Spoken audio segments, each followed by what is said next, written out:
Got this pup all in one piece. Just a few little marks. Mirror wasn't working anyway. You guys are good to go? Let me just crush this little guy. Upside down.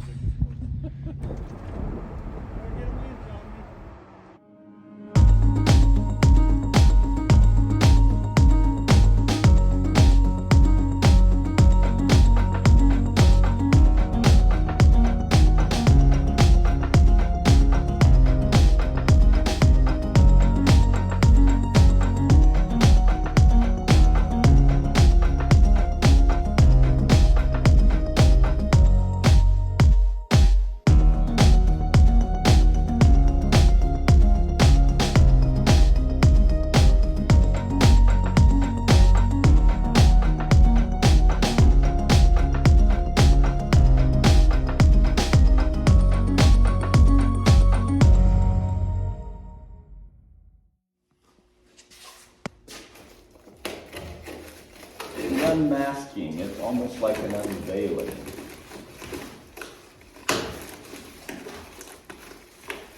If we'd stay out of the rocks and not get tipped upside down, we wouldn't have to deal with this. And on our first time out, with less than 10 miles on it, we had to fix it.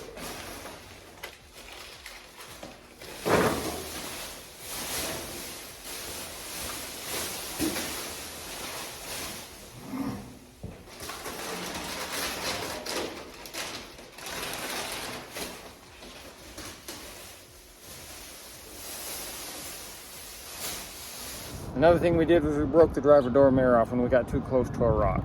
So we had to fix it as well.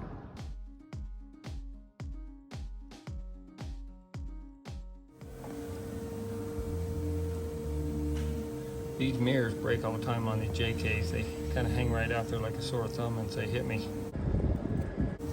So where they always break is right there in the pedestal. And that pedestal is aluminum. So I ground it down and cleaned it off. And I'm just going to put a weld around it. And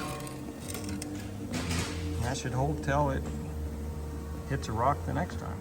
This is the inner part of the mirror. I just took it out of the case.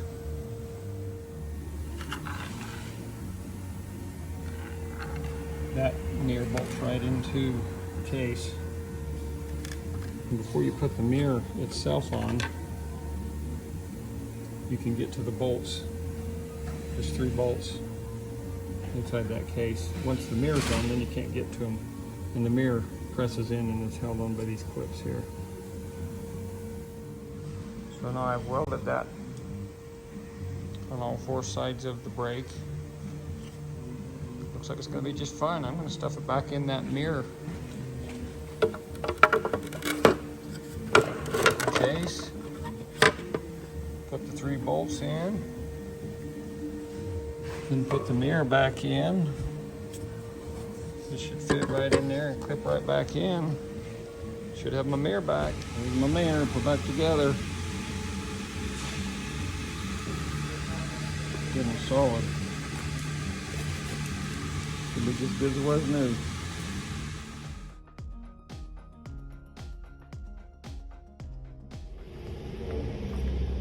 So I have a little issue here with Yealous. That is not a new issue, it's something I've known, because the instrument panel doesn't work. It never has worked since we made this build, because the original instrument panel doesn't hook into anything that we put in this Jeep, so nothing communicates with it. I've still got it in the dash just so it wasn't an ugly looking hole. Here's the original instrument panel. Looks like it's working, but the Jeep isn't running, and look at where everything reads. We are definitely not turning 3,300 RPM or going 45 miles an hour. I'm standing on the ground. Jeep's not moving. That's because none of this stuff's hooked up. We got this instrument panel.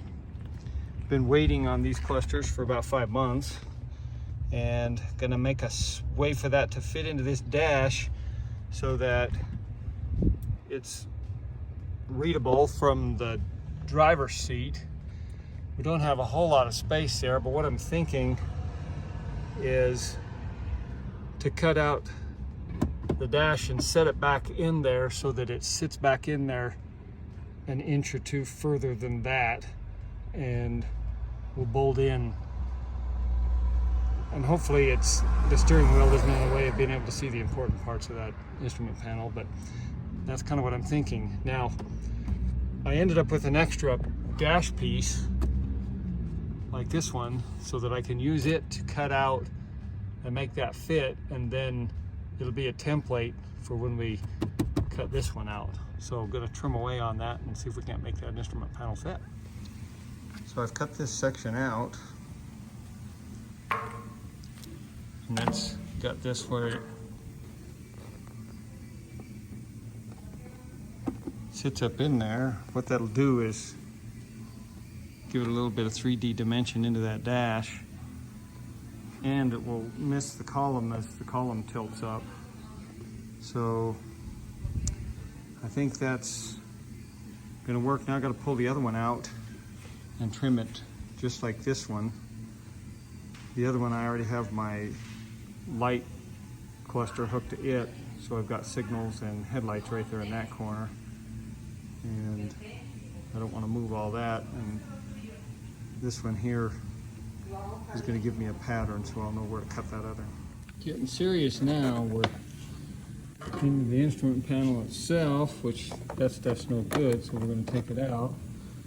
Kind of put it up there and traced it out to know where to cut, because we want this to sit down into that instrument panel.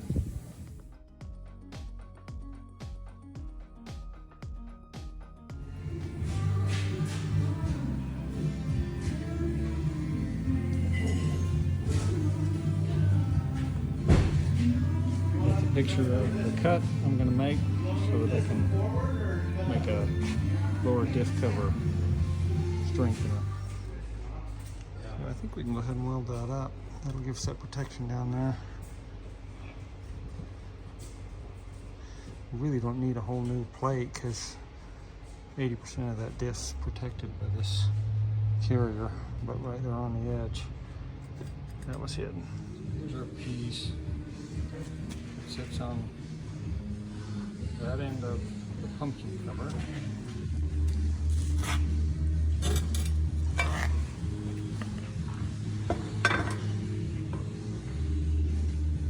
Grind the edges so that they're kind of rounded to help it go over rocks, but that should protect that lip, so we shouldn't have any more rocks that cause that lip seal to leak.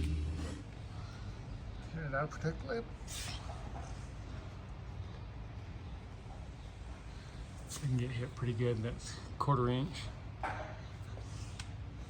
Do lose a little bit of clearance now, but I'd rather have it hit that and hit the case itself. I'll just protect that seal so it won't break loose. And then the cover goes up here, so there's only about that much of the diff that's even showing.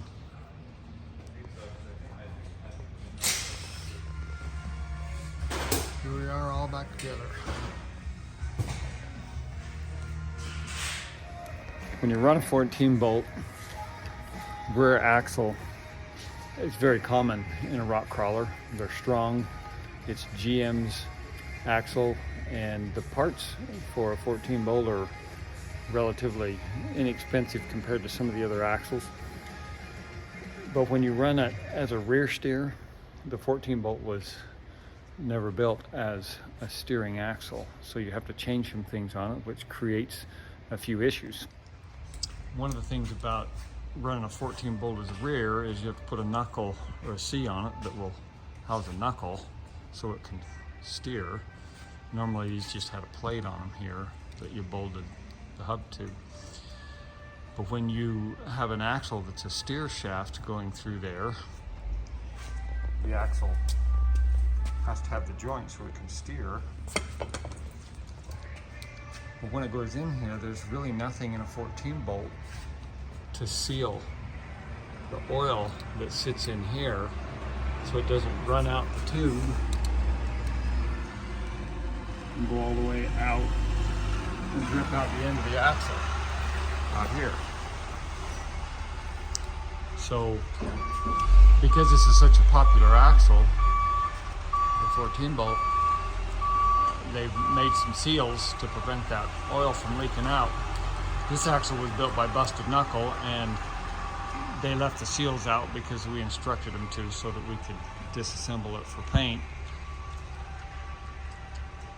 But here's some things that we've learned. This seal is made to fit in that shaft, and you put some RTV around it and you slide it in to give it a little extra insurance so that the oil can't bypass up there and run out.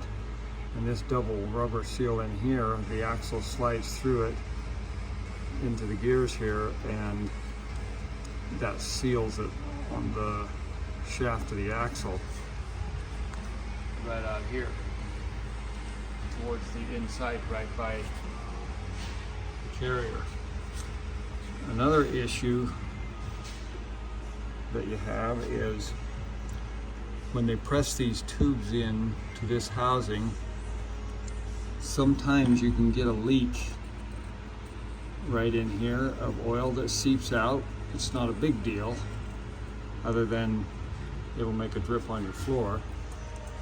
But you can see right in here where that had started to happen. Right in there. So what you do to prevent that from leaking out there, even though it's just seepage, is you run an extra bead of RTV right in here just for insurance to seal that so that nothing will seep out. So here we are with that seal set in place and some RTV insurance around that tube where it slides into the housing. That should prevent any kind of leaking from around there that could come up, and that seal should be good and sealed on the exterior, and then as the axle shaft comes through those rubber grooves, that'll seal the oil from coming out of here and leaking down the tube. Here it is from the outside of the axle. Looking in. Getting ready to head to Sand Hollow. We got a few things done that we messed up from the last trip. That front diff, we got the protection in there now.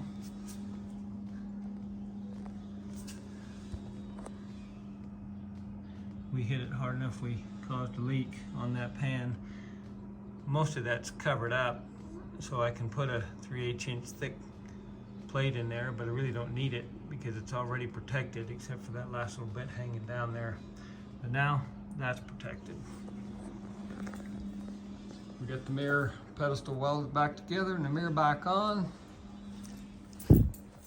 We got the instrument cluster in, but we don't have it hooked up. We're busy doing other things, so that's gonna have to get hooked up. Next time around, we do have the computer that tells us RPM, horsepower, all kinds of stuff. We also got the rear end put back together. It's steering beautifully from back here. Still got to get the stereo hooked up. But like I said, we were busy taking care of some other things that we had to deal with. We ended up having the transfer case out as well. But we're all back together now and ready to roll for Sand Hollow.